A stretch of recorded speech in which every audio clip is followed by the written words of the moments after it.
Ça va Sylvain? Oui. Avant que ça démarre, le rassemblement c'est 13h30? 13h30. Donc là il y a encore un petit peu de temps avant que les gens arrivent. Ouais. C'était pas 14h? En fait, on démarre le cortège à 14h. C'est 14h. Rassemblement 13h30 et cortège à partir de 14h. Sylvain, on s'est vu il y a un mois. Toi, l'important c'est d'être là une fois par mois. Ça fait, tu nous as dit 5 ans que tu fais ta manifestation devant les médias. Depuis 2015. Donc ouais, ça fait... 2015 ouais. On a commencé en fait l'origine de l'histoire, c'était un rassemblement un 14 juillet 2015 devant le Parlement. Ouais. Et puis ensuite on s'est tiré en scred direction BFM pour aller les faire chier. Et à partir de là, on a renouvelé au moins une fois par mois. Et j'ai une question parce qu'on s'est vu le mois dernier. Et bon, je t'ai posé certaines questions. Tu m'as parlé de ton parcours et ce que tu faisais par rapport aux manifestations. Et là, est-ce que c'est important beaucoup plus pour toi, peut-être, de manifester devant des endroits comme la Maison de la Radio ou des endroits, des chaînes publiques, des radios, enfin voilà, publiques, que des chaînes privées? Oui. À la base, on fait le privé parce que bon, il n'y a pas de raison de les laisser tranquilles non plus. Mais c'est vrai que si on doit reprendre le contrôle de quelque chose, c'est bien d'un média public puisque ça nous appartient. On paye des impôts pour ces trucs-là. Ils ne sont pas censés en fait faire propagande pour une idéologie particulière, ils sont censés représenter la diversité des opinions politiques en France, de telle façon à ce que les Français puissent avoir tous les sons de cloche pour se faire leur propre opinion politique. Et si c'est monolithique, y compris dans les médias publics, en termes d'opinion qui sont médiatisés, c'est un énorme problème parce que du coup, même nos médias publics ne travaillent pas pour les Français, ce sont des fonctionnaires, c'est pas seulement des journalistes. Donc clairement, oui, quand on est devant la Maison de la Radio, et puis là encore, hein, la policière d'attache, gentiment, elle a été demandée pour nous à ce qu'un journaliste descende pour aller parler avec les manifestants. Ah oui. Tu as parlé à la police, ils étaient d'accord pour appeler quelqu'un. Contrairement à ce qu'on pense, dès lors que ça se passe bien, qu'il n'y a pas de provocation, de conneries comme ça, ils jouent le jeu avec nous, ils sont même prêts à nous aider. C'est comme ça d'ailleurs qu'on a eu pas mal de discussions avec des journalistes parce que des policiers étaient rentrés dans les bâtiments pour aller choper des journalistes et dire allez parler avec les manifestants. C'est déjà arrivé donc plusieurs fois que tu puisses parler à des journalistes lors de tes manifestations?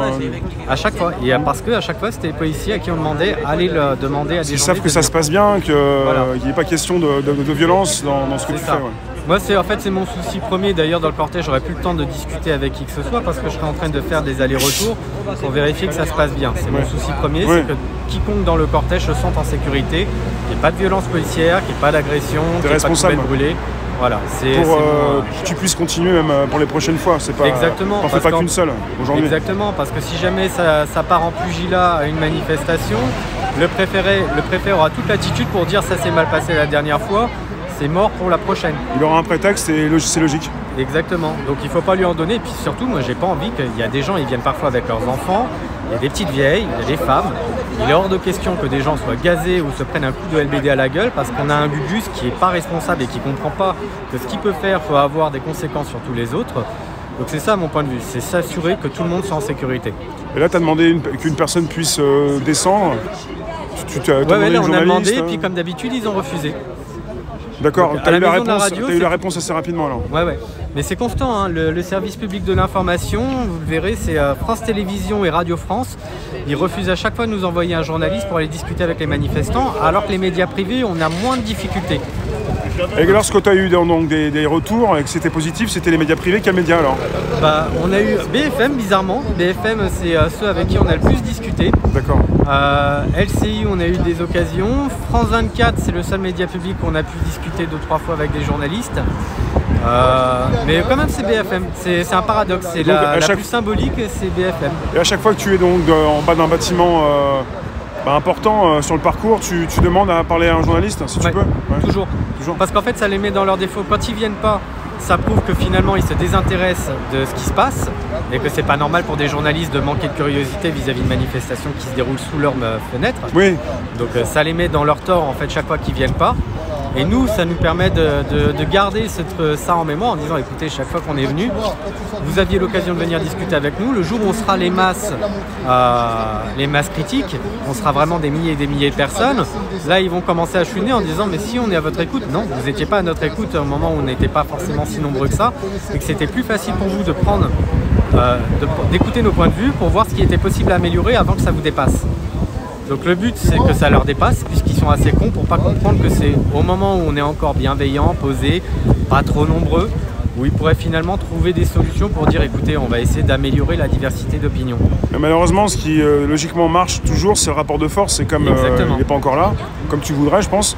Mais quand tu demandes, quand tu as des personnes qui descendent pour te parler, par exemple BFM, tu leur poses quoi comme question? La dernière question que tu as pu poser, c'est quoi? En fait, je parle directement du problème des médias. Oui. En leur disant qu'on cherche à comprendre pourquoi ça ne fonctionne pas, pourquoi on a le sentiment d'avoir une propagande. Par exemple, là, avec le Covid, ils n'arrêtent pas. C'est une propagande anxiogène permanente, c'est saoulant. Quand on leur dit Macron, vous avez fait sa propagande. Si aujourd'hui vous entendez les manifestants, les gilets jaunes, à chaque fois dans leurs revendications dans la rue, c'est qu'on veut sa destitution. Est-ce que ça ne mérite pas un sujet? Est-ce qu'on ne peut pas traiter ce sujet-là? Il y a des gens qui veulent la démocratie, le RIC. Est-ce que ce n'est pas un sujet qui peut être débattu dans les médias? Il y a des gens qui parlent de souveraineté nationale sans forcément être affiliés à des fachos, justement, puisque c'est ça le problème que j'expliquais aux camarades. Oui. C'est que les gens aujourd'hui qui défendent la souveraineté nationale sont tout de suite associés à des nations, parce que justement, on a eu pendant des années que la fratrie Le Pen, pour parler vaguement de ce truc-là, et donc nous associer à ces conneries-là. Mais ça a été voulu depuis bien longtemps. Mais les gens qui sont plus à gauche, et il y en a beaucoup qui parlent de ces questions de souveraineté nationale, n'arrivent pas à faire entendre le fait que c'est pas parce qu'ils parlent de souveraineté nationale qu'ils sont nécessairement des gens de droite. Donc quand tu as qu'un Philippot d'un côté, ou Dupont-Aignan, ou Le Pen qui sont invités pour parler de ces sujets-là, mais que d'autres personnes comme Jacques Nikonov, qui est très à gauche, ou au PRCF, tu vas avoir Annie Lacroix-Harry, tu vas avoir, c'est des communistes, hein, ou Georges Gasto, ces gens-là qui sont très à gauche, qui parlent de souveraineté nationale, ou Georges Kuzmanovic, ces gens-là qui sont à gauche, ils ne sont pas invités dans les médias. Donc ça veut dire qu'en fait, on est en train de biaiser ce genre de débat intellectuel, ce qui fait que des gens comme moi, d'ailleurs, sont salis à la fin. Parce qu'on n'arrive pas à comprendre, non, parler de ces sujets ne signifie pas être nécessairement dans une idéologie qui soit très à droite. Mais c'est fait exprès. Et les médias sont en train de bourrer le mou aux gens en leur faisant croire certaines choses et en traitant les sujets extrêmement mal, quand ils veulent bien les traiter. Ouais. Donc c'est pour ça qu'à mon avis, on doit être devant les médias, parce que de toute façon, même les débats qu'on peut avoir entre la gauche et la droite, quelles que soient les questions, si on peut encore dire que ça a un sens, les débats gauche-droite. Oui. Mais à un moment, il faut que ce soit des vrais débats intellectuels, qu'on prenne le temps, qu'on puisse traiter les sujets correctement, qu'on arrête de nous faire chier à nous diviser avec des questions communautaires, parce que maintenant, c'est que ça.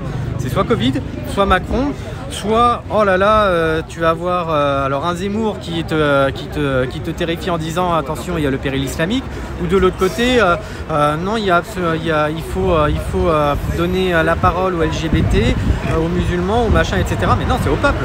Des débats qui cachent des vrais débats comme les pros ou anti-masques. Après, on te demande si t'es pro ou anti, puis voilà, puis après, tu fais quoi? Bah, je suis pro, je suis anti, ça devient c'est complètement con. Ça cache beaucoup de choses. Salut. Salam alaikum. Il y a des médecins qui, en plus, essaient de faire comprendre c'est pas une question d'être pro ou anti, c'est une question de dire, laisser les gens décider par eux-mêmes de ce qu'ils veulent. Oui, moi, je pensais souvent à ça, l'obligation. Pourquoi l'obligation? Voilà. Bah oui, après, c'est t'es responsable. Tu veux porter un masque, tu portes un masque, tu te protèges les autres. C'est ta responsabilité. Exactement. Et puis surtout, c'est plus par rapport à une logique médicale réelle. Voilà. Si jamais tu portes un masque, c'est que tu considères que toi, tu es en danger. Parce que tu as un système immunitaire qui est défaillant, tu es malade, tu as un problème. Ok. Mais nous, on n'a pas besoin de... Enfin voilà. Salut Héna. Salut toi. Je sais pas si tu leur as posé comme question, peut-être... pourquoi ils parlent des gilets jaunes au passé? Je sais pas si tu as eu l'occasion, si tu avais envie de parler de ça. Parce qu'en fait, ils ont envie de tuer le mouvement. Mais tu connais bien les réponses, mais est-ce que tu as pu les confronter avec cette question? Peut-être, je sais pas. Alors, j'ai pu parler des gilets jaunes avec eux en leur disant déjà pourquoi vous avez mal traité le sujet. Pourquoi vous avez traité que les histoires de violence, des chauffourées. Vous n'avez pas écouté les gilets jaunes. Alors, ils me disaient, oui, mais nous, on s'est fait agresser par des gilets jaunes. Alors, moi je disais, écoutez, je comprends que le petit pigiste, le petit journaliste qui va sur le terrain, qui lui n'est pas à l'origine du traitement éditorial, il puisse avoir peur et se dire je suis assimilé aux mass médias, aux éditocrates. Ok, j'entends, et c'est pas cool de la part de quelques abrutis de vous avoir agressé, et vous pouvez pas dire qu'il n'y a pas des gilets jaunes qui vous ont pas défendu aussi, parce que la majorité des gilets jaunes restent quand même pacifiques et n'aiment pas l'idée qu'il y ait des agressions. Déjà, vous auriez dû relativiser ce qui s'est passé avec ces histoires de violence.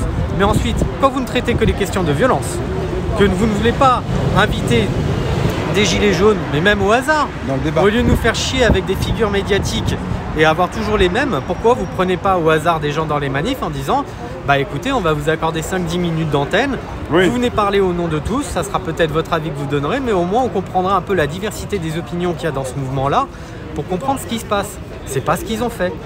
Alors que nous, on est là quand même depuis 2 ans. Alors peut-être que le mouvement, il a réduit en intensité, mais n'empêche que ce sont des gens déterminés qui continuent. Et ça, pour moi, ça mérite d'être suivi. La Révolution française, ça a duré 10 ans, hein, avec des hauts, des bas, des moments où c'était énorme et des moments où c'était beaucoup plus calme, mais les gens étaient déterminés pendant 10 ans. Oui. Donc là, c'est exactement ce qui se passe avec les Gilets jaunes. C'est quelque chose qui est inscrit dans le temps. Je te remercie Sylvain, donc cette journée pour toi elle est importante comme chaque mois, donc ça va continuer. Ouais. Juste pour conclure ce que vient de dire Sylvain, tu veux conclure par rapport à la durée du combat.